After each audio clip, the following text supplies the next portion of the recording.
Et maintenant, là, on s'en va justement vers un autre type d'intelligence qui fait beaucoup jaser, l'intelligence artificielle.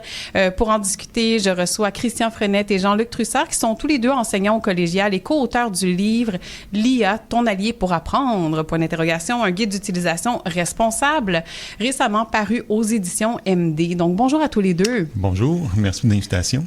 Bonjour, merci. Merci d'être là, de prendre le temps pour venir nous parler d'intelligence artificielle. J'ai eu 1000 questions qui sont survenues dans ma tête en lisant votre livre. Je l'avais même pas encore commencé, que j'avais déjà des questions. Donc, je me suis restreint quand même là, pour pouvoir cadrer dans le temps ici.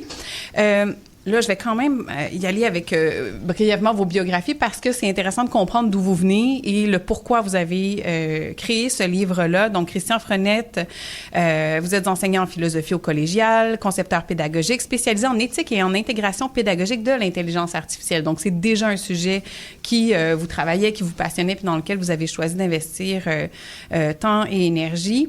Donc, c'est à travers l'enseignement et les activités de formation et les projets que vous accompagnez les communautés éducatives dans une appropriation réfléchie de l'intelligence artificielle. J'aime bien ça, l'aspect d'une appropriation réfléchie, parce que on pourrait tirer dans tous les sens. Puis je pense que c'est ce qui fait peur à beaucoup de gens avec l'intelligence artificielle, ne pas savoir comment l'employer à bon escient. Pour votre part, Jean-Luc Trussard, vous êtes enseignant en intégration multimédia au collège, au collégial et designer d'expériences d'apprentissage interactive. Plusieurs années d'enseignement, d'accompagnement pédagogique. Vous collaborez avec des organisations pour intégrer l'intelligence artificielle de manière stratégique et responsable. Donc, dans vos deux cas, vous avez une réflexion par rapport à cet emploi de l'intelligence artificielle. C'est ce qui ressort dans votre livre. Là, afin de dresser les bases de cette conversation, est-ce que vous pouvez d'emblée expliquer brièvement les différences entre les différentes formes d'intelligence artificielle? On pense à l'intelligence artificielle comme telle, l'intelligence artificielle générative, par exemple. Comment vous les expliquez brièvement? Bien, je vous rassure, là, nous aussi, on est mélangés. On était mélangés quand on a regardé tous les termes. Intelligence artificielle, intelligence collective, on venait d'en parler. C'est quoi la différence? Qu'est-ce qui est artificiel dans l'intelligence? On peut faire de l'intelligence artificielle. Donc, on a essayé dans un premier temps de débroussailler c'est quoi. Et on l'a fait principalement, on est deux profs pour nos étudiants, pour nos jeunes qui se demandaient, qui avaient les mêmes questions que vous, par rapport à c'est quoi ça l'intelligence artificielle. Donc, l'intelligence artificielle, c'est un domaine de recherche, comme la biologie. Donc, on peut faire des recherches en intelligence artificielle. Comme je me plais à dire à mes jeunes, on ne peut pas être pour ou contre la biologie. Même chose pour l'intelligence artificielle, c'est un domaine d'étude. Par contre, l'intelligence artificielle générative qui permet de produire, de générer du contenu, des images, des médias, bien, ici, c'est vraiment une technologie qui nous a tous frappés avec l'arrivée de ChatGPT et les autres solutions, qui, nous, comme enseignants, ça nous a challengés principalement parce que, ce n'est plus un moteur de recherche, ce n'est pas un moteur de recherche, c'est un outil qui prédit l'information.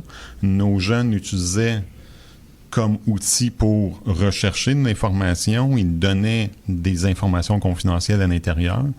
Et on s'est donc questionné par rapport à l'utilisation de ces outils-là en classe, mais aussi pour notre utilisation personnelle. Christian, voulez-vous ajouter... Je dirais qu'en fait aussi, c'est que ce que les gens... Pourquoi on parle d'intelligence artificielle générative, c'est parce qu'il y en a en fait pas mal partout autour de nous. Oui. Si vous cherchez un trajet dans votre voiture, on va calculer quel est le chemin le plus rapide. C'est une intelligence artificielle qui le fait. Et donc, cette dernière-là, en fait, c'est qu'on peut dialoguer avec l'intelligence artificielle. Et c'est ça le grand changement. Et c'est assez bluffant. On a l'impression de parler à quelqu'un. Oui. Et tout le monde utilise le mot l'IA. Comme si c'était quelqu'un. C'est particulier comme rapport. Puis il y a des gens qui le remercient, puis il y a des gens qui leur confient des choses sur leur vie. Il y a des relations affectives qui se tissent. Mais c'est particulier quand c'est peut-être pas notre réalité de faire ça, mais j'entends là. Mais les statistiques sont là-dessus très intéressantes. Là. Les usages sont, étonnants. Par exemple, il y a tout l'aspect érotique des discussions là-dessus. Il y a les coachs de vie. Il a réparé ma plomberie. On peut tout trouver finalement parce que c'est une banque de données. Et donc, on tisse des relations très particulières avec l'IA. C'est vraiment un nouveau champ de recherche fabuleux. C'est fascinant et effrayant tout à la fois, j'ai l'impression. C'est quoi votre contact le plus marquant ou déstabilisant avec l'intelligence artificielle? Ça peut être une anecdote personnelle, professionnelle, dans le cadre de votre travail. Avez-vous quelque chose de marquant là, qui ont fait comme « Oups, là, et ça, je m'attendais pas à ça ». Ça, à l'école, ça a été un cataclysme là, dont on s'est toujours pas remis d'ailleurs. Hein. On était encore en phase de digestion. Là. Qu'est-ce qu'on fait avec ça? Moi, la première fois, là, j'ouvre le truc, on se connaît pas. En plus, ils ont été très bons en marketing. Hein. Ils nous ont pas dit comment ça marche, qu'est-ce que ça peut faire, comment l'utiliser. Essaye. Fait que là, on est tous devenus C'est gratuit. C'est gratuit. C'est gratuit. Ouais. Et puis là, comme tous les profs, je dis OK, je vais rentrer ma question de travail final, puis on va voir. Puis là, pili pam poum. Magie. C'est magie, c'est livré, les paragraphes sont clairs, intro, machin, des références. Tu fais « Oh my God! » Et c'est là, moi, ça a été la première réaction, la panique. J'arrive dans le bureau de Jean-Luc et je lui dis « Mon cours est cassé. » Oh non! Ça y est, c'est brisé. L'ensemble de nos cours, il faut se repositionner comme enseignant, mais aussi comme parent. Oui. Quand j'accompagne mes enfants qui sont au secondaire, bien là, ils se posent des questions. Est-ce que je vais avoir un job plus tard? Est-ce que... ça va jusque-là. L'empreinte écologique. Quand j'utilise ça, combien que je consomme d'énergie? Parce que j'entends plein de choses autour. Donc, il y a beaucoup de questions aux alentours de nos enfants, mais également de leurs parents qui se disent, dans les devoirs, je peux-tu l'aider? C'est-tu tricher? Comment qu'on peut travailler avec ça? Je devrais-tu utiliser ou pas? Donc, le point d'interrogation dans le titre est vraiment là pour ça.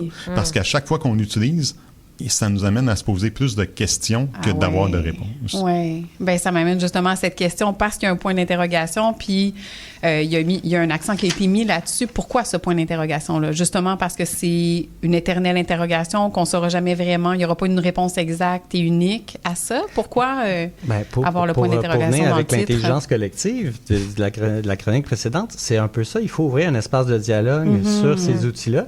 Et puis, un des déclencheurs du livre, c'était ma voisine. Ah, OK. Ma voisine qui discutait avec son fils et deux fils, un qui était pro-IA, l'autre qui était anti-IA. Intéressant elle-même qui était enseignante au secondaire. Et c'était beau de voir à quel point les points de vue étaient diversifiés.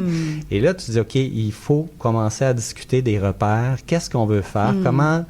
Parce que je voyais bien, là, tu sais, il y en avait un qui se destinait à devenir ingénieur qui disait non, mais c'est obligatoire dans ma profession. Là. Je disais, je dois le faire. L'autre était plus près des milieux artistiques, disait, ouais, mais ça me vole mon travail, je veux rien savoir. Puis là, je voyais la mère qui naviguait derrière ça, puis là, on s'est dit, OK, il faut pas arriver avec une idée idéologique de l'imposer ou ainsi de suite. Je comprends. Il faut réussir à ouvrir des dialogues, donner des repères. Puis après, les gens, il y en a des gens qui le refuseront pour des raisons légitimes. Puis il y a des autres gens qui vont l'adopter aussi pour des raisons légitimes. Puis il faut ouvrir, en fait, le dialogue à tout ça. Puis il faut se rappeler que l'intelligence artificielle a été développée pour nous donner des réponses. Oui. Est-ce que ces réponses-là sont vraies? Est-ce qu'elles sont pertinentes?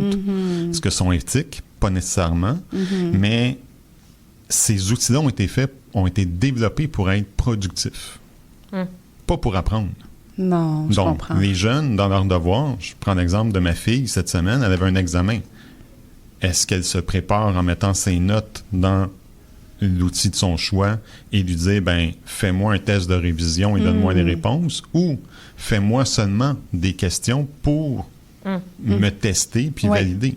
Donc, il y a des usages qu'on se rend compte qui sont ce qu'on appelle du délestage cognitif. Donc, je délègue la tâche puis fais-la à ma place. J'ai très hâte qu'il puisse faire de la vaisselle à ma place. Là, mais pour l'instant, on n'est pas là. On n'est pas rendu là. Hein? Dans l'apprentissage, il y a des tâches qu'on ne veut pas que nos jeunes puissent déléguer à l'IA. Puis on veut s'assurer qu'ils sont en train d'apprendre à lire, à utiliser l'intelligence artificielle de manière responsable aussi.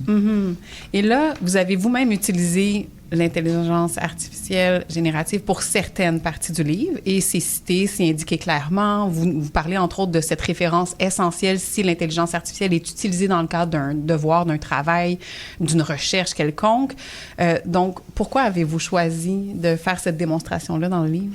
Bien, premièrement, tout le monde, là, il y a un climat un peu malsain de suspicion. Est-ce que tu l'as utilisé? Ça, c'est-tu de l'IA? Puis là, on ne dit pas de dégonfler ça. Première chose, il faut être transparent. On va le dire, quel moment on l'utilise, puis pourquoi. Puis pour nous, c'était aussi un laboratoire, le livre. Là. On avait travaillé énormément, puis il y a tellement d'aspects environnementaux, de confidentialité, de droit d'auteur, que là, à un moment, on se dit, OK, on va rassembler tout ça, puis là, on dit, voyons voir qu'est-ce que ça a dans le ventre. Mais là, pas juste pour un petit travail. Là. On va s'asseoir pendant des mois, puis on va la pousser, la machine, on va les comparer. Puis pour nous, c'était un laboratoire en même temps. Fait que, parce que ça devient une espèce d'alter ego, en fait, une expérience peut-être de coécriture, des choses comme ça, parce que tu écris, tu réécris, puis avec les éditeurs aussi, ils te poussent toujours plus loin. Il faut remercier là-dessus MD, parce qu'après 12 passages, réécriture, qui a écrit le livre?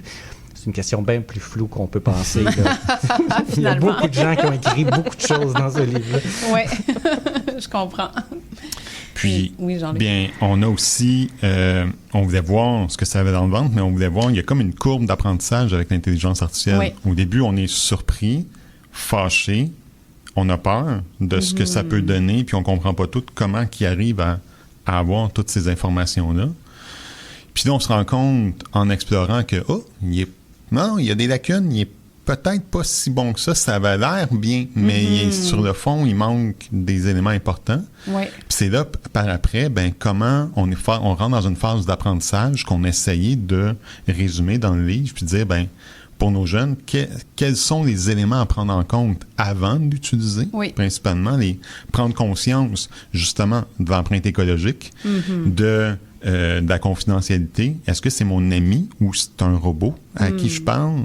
Les jeunes ne sont pas nécessairement conscients de tout ça et les firmes de marketing de ces outils-là font tout pour leur donner des noms, les rendre accessibles, très humains et dire, on va lui confier tout ce qu'on peut. Des fois, il connaît plus des choses sur nous que nous, des fois. Ça, c'est quand même inquiétant. Je vois le temps qui file. Il y a, l'intelligence artificielle générative comporte des lacunes. Il y a des surreprésentations, reproduction d'inégalités. Il y a des faits qu'on pense être des faits, mais finalement, c'est pas fondé. C'est juste un amalgame d'informations parce que ça demeure un robot en arrière. Là. C'est une banque de données. Quels sont, selon vous, les plus grands écueils à surveiller avec l'intelligence artificielle? À quoi il faut faire le plus attention? Ça a l'air magique au début. Okay. Puis dès qu'on va commencer à l'utiliser, il est capable de créer une image. Il est capable de créer une vidéo. Il est capable de corriger mon texte à ma place puis de faire quelques fautes pour pas que ça a l'air que mon prof va voir que ça a été l'IA qui a été réalisé. Mais il faut prendre conscience de ne pas se faire prendre ou se faire avoir quand on l'utilise. Au point de vue de l'empreinte écologique, au point de vue de comment on l'utilise puis qu'est-ce qu'on apprend ou pas, qu'est-ce qu'on délègue, tout ça ici, pour nous, c'est important que les jeunes puissent comprendre, les jeunes et les parents, parce que on a des exemples de parents qui disent aux jeunes de ne pas utiliser l'intelligence artificielle à l'école parce que c'est triché, mais quand il y a une question dans le devoir qu'ils ne comprennent pas, ils vont demander à leur outil d'intelligence artificielle pour avoir la réponse. Et pour nous, c'est pas là que les jeunes sont en train d'apprendre. Donc, comment on peut l'utiliser pour apprendre? Et bien, le plus grand écueil pour nous, c'est pas tant... Oui, il y en a plein par rapport à la technologie. En lisant le livre, vous les nommez. Là, exact. On essaie de faire un panorama de ça, mais pour nous, le plus gros enjeu, c'est qu'est-ce que les jeunes vont faire avec et comment ils l'utilisent dans leur apprentissage. Christian, est-ce que vous vouliez rebondir? Oui, une des choses dont on pourrait parler aussi, c'est des biais. Là, justement, on parlait d'invisibilisation de certains groupes ou ainsi de suite. En ce moment, il y a des modèles qui essaient d'émerger avec d'autres bases de données. Il va en avoir une québécoise. Il y a Cohere qui veut sortir une IA québécoise pour que nos référents communs puissent ressortir un peu de la machine. Parce que, surtout pour les jeunes, là, moi, il y a 6 ans, là, fait que, quand il écrit, là, il peut pas... C'est difficile d'expliquer qu'il y a une multiplicité de points de vue, qu'on pourrait comparer entre les robots ce qu'ils répondent et ça sera pas pareil, puis que ça se peut qu'ils privilégient les hommes blancs contre d'autres groupes qui sont sous-représentés. Donc, ça, il faut quand même marteler ce message-là. C'est pas la vérité qui est écrite, là. C'est ce qui est probable dans une base de données. Oui. Mais ça, c'est abstrait, là. T'sais, il faut donc, là, des conseils qu'on donne aux profs, mais surtout aux parents, c'est faites donc des tests avec vos enfants. Oui. J'ai fait rire mon garçon avec ça. J'ai demandé pourquoi faut-il arroser son entrée de cours en asphalte. Oui, OK. Et puis, la réponse était pour qu'il y ait une belle apparence luisante. Puis, il nous trouve plein de bonnes réponses, t'sais. Mais il n'y avait pas de contexte, hein? Oui, donc là, ça fait prendre des petits trucs comme ça de pro pour dire, OK, comment j'accompagne mon jeune, mais je peux lui faire prendre conscience, en fait, en montrant qu'est-ce qui marche pas, ou les limites de la machine. Oui. Donc, le danger, c'est pas tant l'outil pour nous, mais c'est la paresse de prendre pour acquis ce que l'outil va nous proposer. Et bien, c'est là que les deux, on est profs, donc on avait un souci d'éducation, puis de montrer aux jeunes, faites attention, parce qu'au point de vue de renseignement personnel, au point de vue de l'impact écologique, est-ce que j'ai vraiment besoin de générer un texte, une image et une vidéo, sachant que la vidéo va prendre et l'image beaucoup plus de ressources qu'un texte? Est-ce que je peux peut-être l'utiliser en local plutôt que d'utiliser sur un serveur qui va être américain souvent et alimenté au charbon? Il faut peut-être se questionner par rapport à notre propre usage en premier, parce que on dit que le dentifrice est déjà sorti. On ne peut pas le remettre dans le tube. C'est difficile. Ça c'est clair, puis ça va vite. Comment on peut encadrer, puis notre usage, sur quoi on a contrôle, c'est ce qu'on fait avec. Qu'est-ce qu'on peut faire avec? Donc là, on arrive déjà à la fin de l'entrevue. Mon Dieu, il y aurait eu tellement d'autres choses, notamment l'aspect environnemental aussi, qui est très bien abordé dans le livre, très bien documenté aussi. En rafale, vous abordez la protection des données, l'encadrement de l'IA, les enjeux éthiques, socio-environnementaux qui sont liés à l'utilisation de l'IA, la perte de compétences et les dépendances aussi qui sont liées à ça. Il y a aussi les enjeux liés au fait que l'IA n'est pas une source neutre d'informations. Ça, j'ai trouvé ça fascinant à lire. J'ai été déstabilisée par les données, les statistiques que vous avez démontrées dans le livre. Et puis, on peut voir à la fin de chacun des chapitres des parties dédiées à retenir, conseils de pro. Il y a des codes QR pour aller encore plus loin dans ces apprentissages. En 30 secondes, un mot de la fin, une conclusion. Qui se lance? Christian, Jean-Luc. Bien, pour nous, là, c'est important d'accompagner les jeunes à apprendre à utiliser l'IA de façon responsable. Juste pour donner un exemple de conseil qu'on a dans le livre, il faut prendre conscience que juste dire merci à notre agent IA va avoir un impact environnemental énorme. Ils sont déjà préprogrammés pour être polis. Donc, on n'a pas besoin de dire merci. Merci à vous, en tout cas. Nous, on a le droit de Christian Frenette, Jean-Luc Trussard, merci d'avoir pris le temps de parler avec nous. Ce sera un sujet à approfondir pour celles qui nous écoutent et ceux qui nous écoutent. L'IA, ton allié, un guide d'utilisation responsable aux éditions MD à vous procurer dès maintenant.